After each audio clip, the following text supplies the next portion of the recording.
This episode of Heads and Tails is recorded with Sir Anthony Seldon, and I must admit, Lord knows why, this was probably the first time I'd really felt nervous with an interview. We talk about exams being plastered by AI cheating. We talk about the existential crisis of an unhappy generation leaving schools, the joys of gardening, how to make school a happy place, and the chase and kind of search for vulnerability and humility amongst educational leadership, and indeed prime ministers, of whom Anthony has written about many.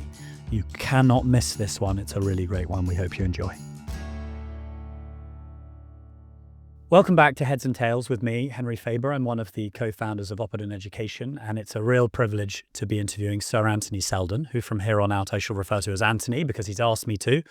A short introduction before sharing my thanks with him. Sir Anthony is definitely one of Britain's leading contemporary historians, educationalists, commentators, and political authors, if not the. He is currently the founding director of Wellington College Education, having been Vice-Chancellor of the University of Buckingham, a transformative head teacher for 20 years at Brighton College and Wellington College. He's author and editor of 45 plus books on contemporary history, including the last 7 prime ministers. Hopefully we'll be able to touch on that. He's been co-founder and director of the Institute of Contemporary British History, co-founder of Action for Happiness, honorary historical advisor to 10 Downing Street, UK's special representative to education for Saudi Arabia, initiator and deputy chair of the Times Education Committee, lots of other things. I mean, members of the government's First World War Culture Committee, director and governor at the Royal Shakespeare Company, chair of the National Archives Trust, patron of several charities, founder of the Via Sacra Western Front Walk, and executive producer, nonetheless, of the film Journey's End. I can't say I've actually ever given an introduction or a biography quite like that, so I'm really grateful for the time you've shared, Anthony. How are you? Great. Lovely to be on, and thank you. I so appreciate the time you shared amongst all other busy things in your in tray. I think a great place to start would be an anecdote or some kind of story you're happy to share with us in brief that can give us some kind of insight into your style of leadership. Okay. So interviewing for jobs is always tricky, and even before chat or other AI told us what to say at interviews, because it's hard to get down to the real person. So without, I hope, trying to make anybody feel absolutely without trying to embarrass anybody, I'd try and just discover what people were like. So, if someone said that they sang or once sang, I would get them to sing me a song, or I'd try to do things that would be would get down to a real sense, so we could get out of that really artificial pretend situation of, powerful head. I was never powerful. And frightened, timid interviewee trying to say the right answers. I mean, I just want to get, real. And job interviews are as much about is it right for the person as it is for the school employer. That's lovely. I can actually speak to an experience a little like that myself with you when I came to see you at Epsom Oh last my year, maybe goodness. 2 years ago. And it was about 6:30, 7 o'clock in the morning, and I thought I'll get there really early for the meeting. And we went for a walk around the fields together. And I had definitely brought the incorrect shoe wear for our meeting and had mud all the way up the back of my legs. But you're a very fast walker. Are you often a walker in the morning? Is that a typical place you'd take meetings like that? Okay, Henry. So I do think I've come to this quite late on in my career. I mean, I loved doing Epsom for reasons that people probably know. It is a fantastic school, and by that stage, I realized that actually, why have I sat down with people for so many meetings when you could be out walking? And I don't think the quality of meetings suffers in any way because you are walking and you're doing something that's healthy. You are not looking at each other in the eyes. That can be actually better sometimes for meetings, like with one's kids, if one has kids, and if one's walking with them, or have conversations in the car when you're driving them. It's just something different. It's trying to get into a more real situation. Henry, that was 6:30 in the morning. Was it really that early? But I love walking. I mean, I'm walking across Europe. I just walked as far as Auschwitz, and and then I'm going to keep walking into Ukraine until stopped by Vladimir. or somebody else. And so walking, I think, is great if one is able to walk. And walking meeting is fantastic. Exercise, amazing. Early morning, brilliant. What's not to love about that? I perfectly enjoyed it myself, so it was very much a And by the memorable way, one too. I'm sorry about the shoes. That's Uh, all I, right. They've lived to tell a tale. I hate we submitted an invoice for a new pair to Epsom College Burson. I wouldn't have dared. I learned too much from the meeting and took too much value from it. So thank you. I appreciate it. To your own educational intro now, you've got all sorts of things on the go, I'm sure, but perhaps you could talk us through one or two that you're most excited about at the top of the intro. So, well, Wellington College Education is about trying to make the family of schools here in the UK and around the world really have an education vision. And that education vision is not just for Wellington schools, but for all schools everywhere. And it is about very much how in the world of AI, where AI writes essays for everybody, helps everyone to think, uh, how do we put humanity? I mean, AI erodes, corrodes, damages humanity and autonomy and intelligence. It can add to them at best. It can be a really valuable tool, but only if one goes in eyes wide open. And so, implanting humanity, what is the human residual? And what are the things that the AI will never be able to do in 1,000 million years, but which is quintessentially human? And I think if we can get to that, then people like Geoffrey Hinton, the godfather of, or was he the grandfather? I don't know, of AI, is saying that it's gonna wipe out the human race because there's never been in history a time when super intelligence, more intelligent creation hasn't eliminated the less intelligent, and AI is going to be more intelligent, so AI will wipe out humanity. Not if we put humanity at the heart of education. So rather than an education system which turns out, you know, young people who are maybe very good at exams, but not very good with their heart, not very good with their hand. I mean, education, head, hand, and heart. And head, it's about being open minded, not closed minded, like a lot of exams can make us think. There's one right answer, deliver it in the right time, right way, right style, meeting examiners, crib sheets, and, hey, presto, you get the answers. I mean, come on. I mean, that is not what education is. It's absolute sham. It's a disgrace. So, pivot towards, I mean, exams have a role. They're necessary, probably, although I think they're being absolutely plastered by AI because of the cheating, but they're necessary. But they're not sufficient for a good education. So, there's that kind of stuff all around that.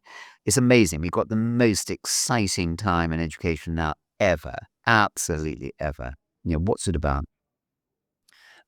I saw an interesting quote the other day from the Google CEO talking about the importance of remembering that AI is only going to kind of amplify or augment the differences between learners' motivation. Do you see that as a concern in terms of students who are already motivated and curious? That's absolute rubbish. Um, and sorry, no, I don't go along with that. I think that the great risk with AI is it rushes in and it gives us the right answer. I mean, I am, Henry, I don't know whether you are, but, perhaps not, but most people are naturally lazy. They will naturally go for the easy task. And so, we outsource our thinking, we outsource our creativity. Listening to a writer talking yesterday about how the AI in their study when they came in the morning says, "Look, you're clearly not feeling very well today. I know you've got this review to write. Let me do the first draft for you." This is the AI talking, knowing the way that his mind thinks. Let me write the review for you based on all the other reviews on the book and on profile of the author, and I can do that for you in 2 seconds. And I mean, it's come on. Come on, we have to really double down on what it means to be human. What do we value now? And we're asleep. We're completely asleep. And I know you've been really passionate with this kind of debate around flourishing forever and ever. Can I ask for some tangibles or specifics that come to mind in terms of how we can help children and learners now to be their most authentic selves? What are ways in which we can really encourage that flourishing in a natural environment Well, like a I mean, school? so I was talking to a state school head this morning who is now head of a multi academy trust, and they were saying that never in their careers had they seen such an unhappy group of students coming out of schools, and never such an unhappy workforce with little sense of duty or service amongst the workforce. So, look, we may be getting better results, but at what cost are we doing that? And I think that we're in a real crisis. This is an existential crisis now. So, what do we value? Well, what's the human residual? That's what everyone should be asking themselves. What do you most value in your own life? And we might want to put love there. When do we feel most real? When do we feel most human? When do we feel most ourselves? And what is the current system doing to help people develop a secure identity and a secure sense of knowing who they are? And the answer is not a lot, not a lot. Why not? Because this isn't valued in school accountability metrics and measures. And so your ambition or your hope is that we continue to change those measures quite aggressively. I suppose that was the Henry. basis of the Times Education Summit. Is that fair? Yeah, I mean, the commission was really interesting. That was now 4 years ago. So I took that idea to the editor, and Rachel Sylvester, amazing journalist, chaired it. I was deputy chair, and we were alert to this. But I mean, the world has moved on so fast since that.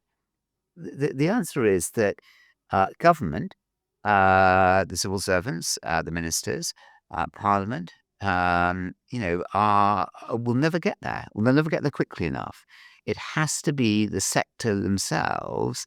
It has to be teachers, along with parents and pupils themselves, who are in charge of shaping this destiny. And we cannot trust the tech companies. Tech companies are in a mortal combat with each other for this amazing multi-trillion dollar awards of providing the tech that will rub out individual autonomy, individual empathy, individual agency, individual identity, individual happiness. And happiness, what makes us happy? I mean, ask that. What makes you, you, Henry? What makes you truly fulfilled? And is when we start asking these questions. Hey, look, here's something. Um, just outside where we are here, there's a garden. One thing that my mum and dad did with my brothers and me was we had our own garden at home. Now, I didn't do this with our son and two daughters, but I wish that we had because there's something about putting your fingers into the soil, planting seeds, and watching, caring for a bit like a parent, and watching the plants and the food, the flowers grow, that is intensely human. AI will never in a squillion years be able to put its digits into the soil and experience the joy of growth and being able to comprehend the cycle of birth and growth and decay and death, the seasons, the time of the day. Um, these are the things that make us human. Can I ask on the point about happiness you made now? You said the power is in the hands of the teachers, and then heard from you a little bit about happiness. There are definitely some teachers who could be happier in the work that they do. Do we need to make it a more desirable profession than it currently is? And Oh if my so, how? goodness. My goodness. I mean, what is the point in punishing parents, punishing kids, getting the police involved, getting court orders out for kids to come to school? I mean, if school was a happy, secure place where they felt there was something in it for them and where they felt they weren't going to be humiliated in the classroom or bullied in the corridors or on the way to school, if they felt that there was joy and love and human contact and empathy, then I think that, and if they felt there was something in it for them, where they would be deepening their learning over and above what they can get about their physics GCSE, for example, from online. And much, everything very soon will be able to be much better done online than in a classroom. Why on earth do you come to school? You've got to make schools places that kids want to come. And with humanity and love and joy and curiosity at the very heart. I mean, this is so obvious. It's so obvious that the government can't see it. So, if it is so obvious, what makes it difficult? Is it all about government and systemic change? Where are the stumbling blocks? Yeah, I mean, it's governments everywhere, isn't it? I mean, they are accountable for public spending, and that's absolutely right in a democracy. That you have to make certain that the money raised in taxes is well spent. And therefore, you're looking at the metrics. And it so happens that with human beings, we reduce it to a very raw, quantifiable measure, which is exams. Now, exams often bear very little correlation. Look, I'm a historian. There's very little correlation between somebody who gets top marks, GCSE, A-level IB, finals, and the people who really are deep and profound historians. I mean, there's obviously a correlation, but there's so much more to being a historian or being a great doctor. I mean, doctor is a perhaps even better example. I mean, and nurses, you want to be taught by, do you want to be cared for by a doctor who got a first in Imperial Medical School, who is so brilliant, they can't even look you in the eye because they're off thinking extraordinary whizzy things. I mean, human connectedness, the ability to look at somebody in the eye, hold that look, the ability to deeply understand and not talk too much, which is what I'm doing at the moment. Henry, back to you. No, no, not at all. I I'm really keen to ask you a bit about your work with prime ministers or working to write about prime Well, they're ministers. human beings too, Henry. I mean, and that's what we often forget. And they're human beings who are working under unimaginable pressure. Every moment of every day is taken up by people wanting them to sign, wanting to look at something, wanting to take decisions, and they get squeezed. They're less capable governments of thinking about the long term. Climate change, epidemics, the impact of AI, the impact of an aging population, the decline of graduate employment, and more and more and more, and warfare. And so you just look at the immediate. And so the great prime ministers are those who have the headspace. You know what? They're not the ones who work the hardest. Well, Margaret Thatcher worked extremely hard. But she's almost an exception in those who are the truly great 9 out of 58 prime ministers. And the ability to stand back, to empathize, to think, to be there with your head, your hand, and your heart, to be a human being, not just to be a robot. So, what have I learned about them? I've learned that they find they find reflection time, tranquility, being themselves really hard to do. And almost without exception, they leave office in tears in public or more often perhaps in private and regretting that they didn't do what they could have done. Never again will anyone be really interested in them, and interested to a bit, but not really. And they lost their moment to make the difference. And I think, teachers are like that. I mean, a teacher can make such an incredible difference to hundreds of lives. What a shame that some people retire grumpy and give grumpy retirement speeches to the common room that was a common room just love to hear. And don't we love people moaning and complaining? And they'll never get that back. I mean, be the best you can be. Open your heart, open your mind, live. go for a walk at 6:30 every morning, Henry, like you. There you go. Absolutely. Yeah, there you go. Uh, I love that point. I'm going to take away from that about finding headspace and tranquility amid the noise, which I think probably correlates not just to teaching and leadership in schools, but in really any walk of life or leadership, and being able to cut through that and see it. To that end, I'd love to ask for your advice for educators and for teachers out there. Is there something you've stood by forever that's your go-to advice for those developing a career in the sector? Yeah, I mean, you're either going up or you're going down. And the funny thing is to go up, you often have to go down. So the more disconnected from yourself you become. I mean, that happens to many heads, many leaders, doesn't it? They're acting from here. They've lost this, and they might be good at this and great at the stats, and great at knowing what's happened in English department set for GCSE results, but have they actually been in an English class? Have they connected with the kids?